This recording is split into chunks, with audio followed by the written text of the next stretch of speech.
Good evening, everyone. My name is Sherry Soltani, and you're watching Parvaz TV and Decay TV. Our guest today is Honorable Zoe Royer, so Member of the Parliament of Port Moody and Coquitlam. Thank you for joining us today, Zoe. Oh, thank you so much, Sherry. I am truly delighted to be here. And as your new Member of Parliament for Port Moody Coquitlam, I recognize the vital role that community and multicultural media play in keeping citizens informed, engaged, and connected. And now more than ever, with the prevalence of American media, with the disinformation that is out there, it is absolutely essential, this role that Korean omnichannel and Iranian omnichannel play in protecting our democracy. Very nice. Well, you answer, I think, my first question, but I'm just going to, ask you, maybe you have more details to give me, because our discussion today is the importance of local media and local television and how we can be the voice of local people, right? Yes. Now, in your view, what role does the community television play in supporting democracy and civic engagements in Canada? Thank you for the question. And it's a really important question. And often today, local news media is shrinking. It's disappearing. And for citizens to hear perspectives in their own voices, there's a sense of trust. And it really is, it's an essential service to communities, especially with diverse voices. So this is a huge, it's really essential. It's very, very important. And I'd just like to hearken back to an event that I attended last night. It was called Save Our Local News. Oh. And it was by a group of local journalists that were involved in Tri-City News, Burnaby Now, and the new Westminster Record. And those newspapers, you might recall, folded earlier this year. And that was a huge loss for our communities. There was no journalistic integrity for the covering of the election in this last cycle. And what that meant is that disinformation was more prevalent than ever. But four journalists got together. They have a combined, I want to say, 120 years of experience in local news. Credible reporting, fact-checked, multiple sources, unbiased reporting. And they are now founders of a future newspaper. So that's really, really important. And three of us, members of Parliament, there, as you know, Sherry, there are three federal ridings that all converge in Coquitlam. So myself with Port Moody Coquitlam, Ron McKinnon with Port Coquitlam, and Jake Sawatsky, new Liberal MP for the riding of Mayardville, Burnaby, and New West. So we were all there. And I want you to know that I asked this question about the importance of saving local news. And I also spoke about Parvaz TV. Oh, yeah, thank you. And we are all fully behind you. We are advocating. So it's essential that we do. We support you. Now, how can community television better serve groups and communities that are often overlooked by mainstream news outlets? Yes. I think that mainstream news outlets report national headlines, but they're missing the local stories, the storytelling about local citizens that's important to us in this community. And I know that, for example, the CBC is hungry to really disperse some of the local stories, but they don't have the capacity to do that without some of the credible news outlets, right? So it's really working in partnership. But it's so important, that storytelling. And we are a mosaic of cultures that represent the Iranian community, the Korean community, and many, many other ethnic communities, right? That is what makes Canada vibrant and strong and resilient, and making sure that people have access to multicultural community media, meeting them where they are in their own perspectives is it's absolutely essential. Yeah. So, but that is what we need to all get behind and support. Now, that leads me to my next question Yes. about the government. Now, do you believe the government of Canada recognizes the unique contributions that community and multicultural media make to Canadian society? Yes, I absolutely do. And this was a question that I put yesterday to our heritage Canadian desk. heritage, yeah. Yes.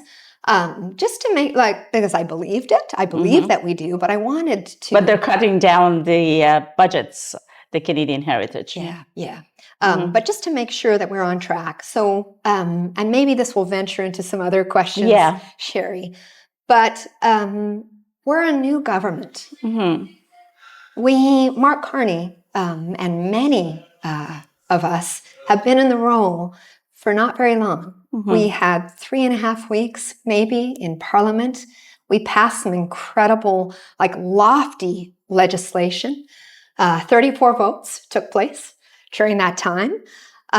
We know that we don't have all of the details fleshed out for what budget will be available. But I can tell you that as a new member of the Federal Heritage Committee, I will be a strong advocate for you. So believe you me, this is near and dear to my heart. It's something that I support. I was a locally elected 14 years. So 11 years on Port Moody City Council, 3 years really as a school board trustee. It's something that I will be constantly advocating, more funding, breaking down barriers to distribution, right? Making sure that you have the supports that you need, making sure that credible journalism, that journalists receive fair wages. It's an important part of my work. That's nice to hear. Now, is there any consideration within the federal government to allocate the maintainable budget for multicultural and community broadcasters such as Omni TV?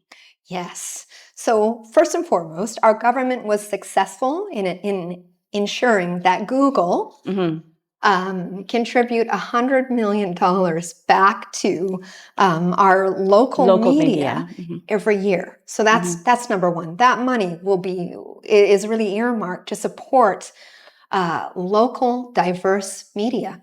So that's number one. And if you don't mind, I'll read a few because there's a lot here.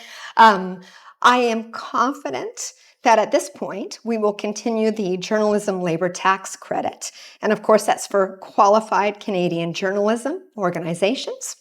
There is also the Canada Periodical Fund, and that's financial assistance. So that's funding to Canadian print magazines, print community, newspapers, but also digital periodicals. There is the Local Journalism Initiative. And I know that there's several $1 million earmarked for these programs. The Changing Narratives Fund. And that one is really about supporting diverse communities. So this is just sort of existing. I haven't heard talks of cutting those. But as I said, we were in government for 3.5 weeks. There's been a very fluid geopolitical situation happening, as we all know, that has demanded the PM's attention. But moving forward, when we are back in Parliament, when we are passing our budget this fall, I will do everything that I can. And I know that I have the support of MP McKinnon and MP Sawatsky for this cause. Yeah. Now, maintaining and strengthening. Yeah, Just saying. Just saying, you know, folks. that would be nice if you could actually have the maintainable budget, as you were mentioning before. Sustainable, funding exactly. versus one-time seed. Exactly. Yeah, absolutely. Exactly. Now, what measure could be taken to support independent local producers like us who work hard to bring forward the stories for excluded or underserved communities, like Korean communities, Persian communities, Indian communities? Yes, and I think it's really working as in partnership. Mm-hmm. I want you to know that I'm here to listen. Yes. And I don't want our communities, and through their media, through the sharing of their stories, I don't want you to feel alone. So I'm hoping that we can go on this journey hand in hand, and that I can continue to learn what's important, where your gaps are as we move through the next budget process. I hope that this isn't just a one-off. Perhaps we can commit to meeting every few months. Mm-hmm. That would be nice. I'd like that very, very much, if you'll have me. But I really want to be your ear and also your voice, because you help to amplify what the citizens in our communities care about. I need to bring your voice to Ottawa if I am to represent you to the best of my ability. And I am absolutely committed to doing a really good job in this role. Yeah.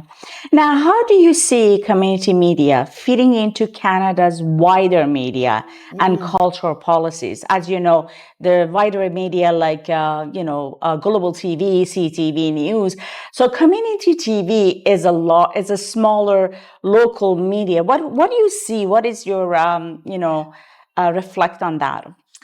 I think our national media are really hurting for these stories right now, because so many local news outlets have dissolved, right? So they're kind of trying to grab for scraps. Mm-hmm. It's hurting our whole country, right? It really, really is. Our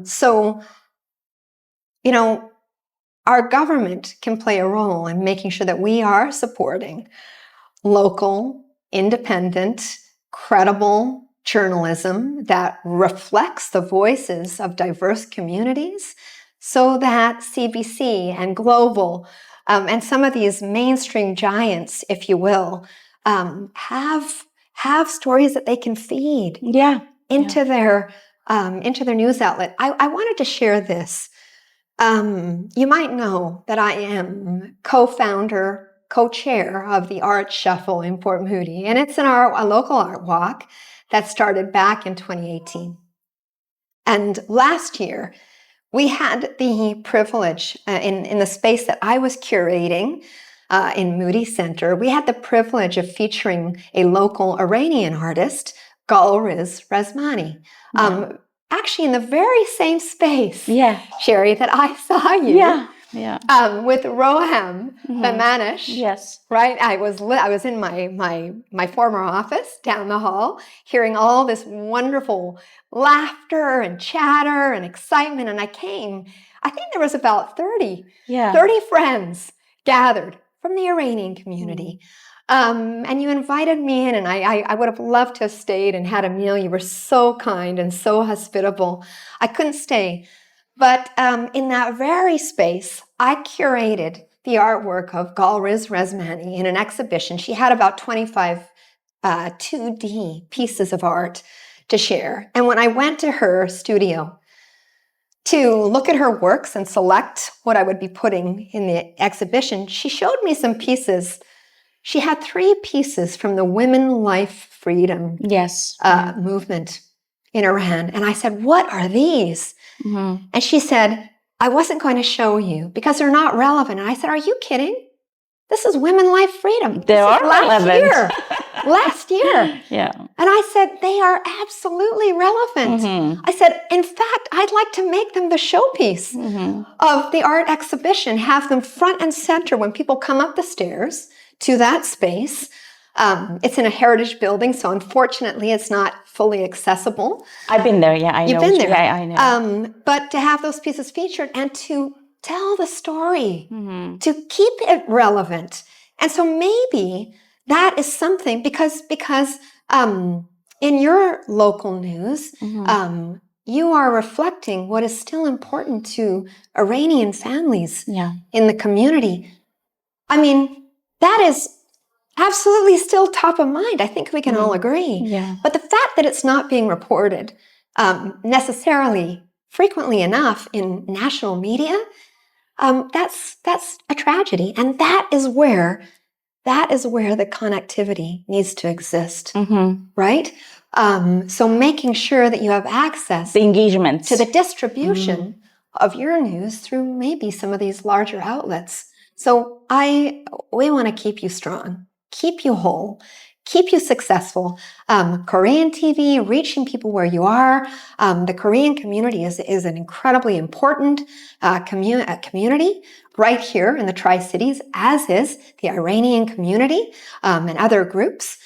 It's essential that we work with you and tell these stories. Exactly. We can't let them die, and they need to stay relevant. So that's my personal view. Well, thank you. Now, how can the federal government, going back to the government again now, can collaborate more effectively with grassroots of media organization to amplify local and diverse stories?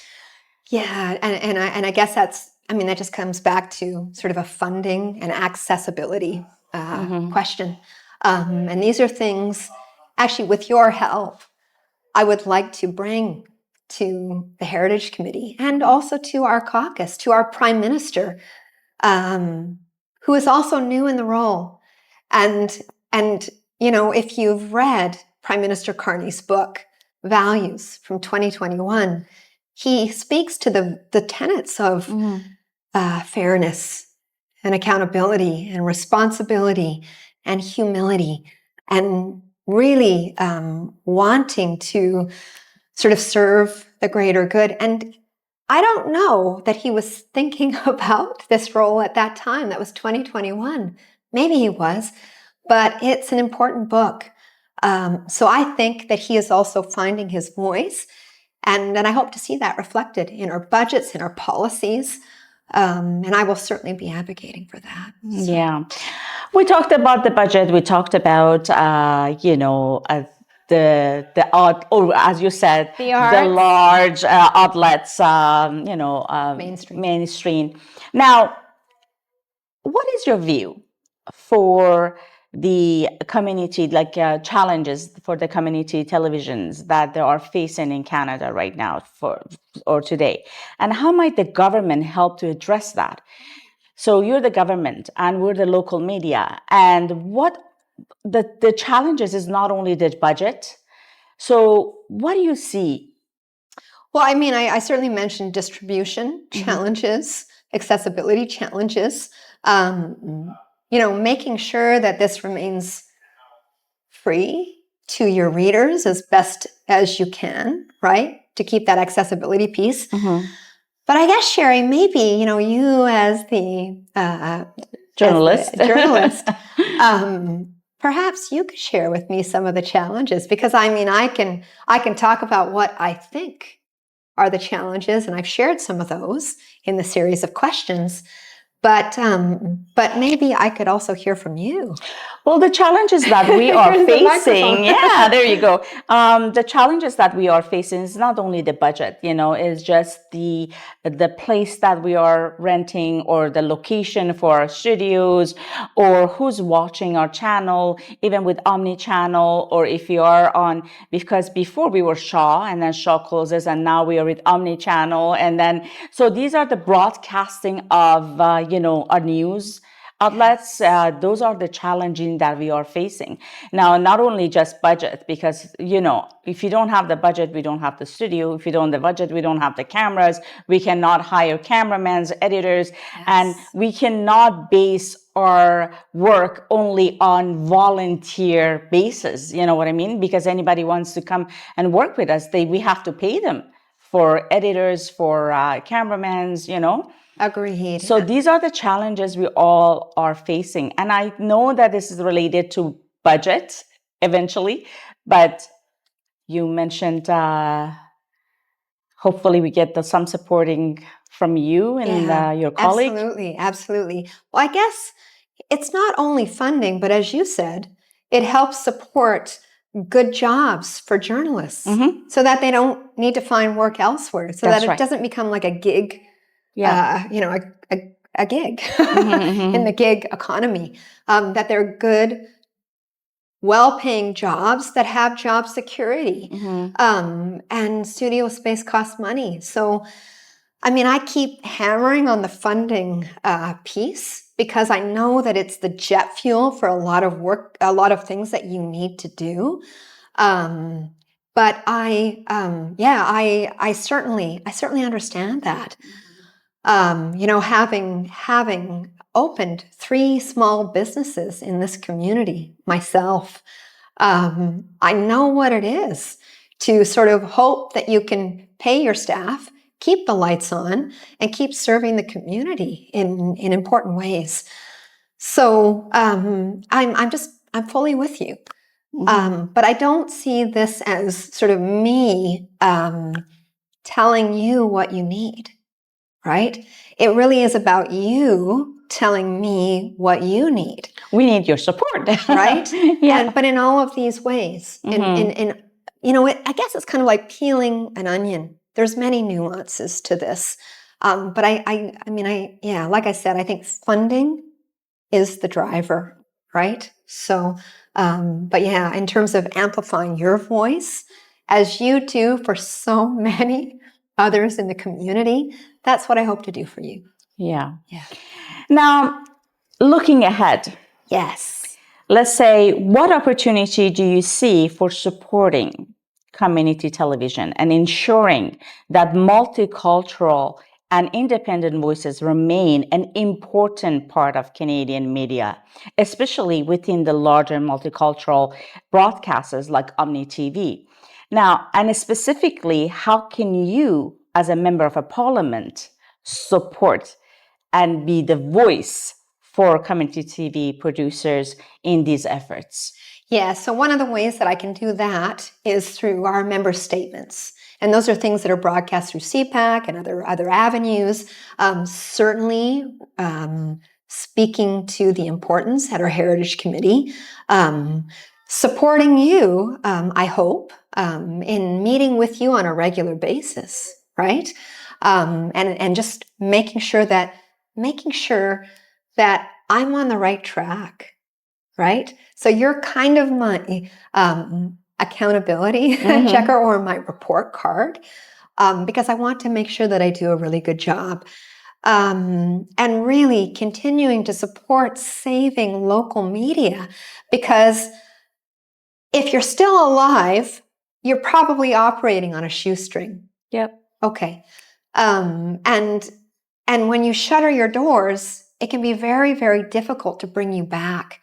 And I know that in some cases, it's not just paying your team that are doing an incredible job for you and keeping the lights on, but it's making sure that you can also do research, that you can advocate, that you can be in many places representing the community, not just maybe working a few hours a week, right? Because you're shrinking. Yeah. So we want to make sure that you're alive and well and strong.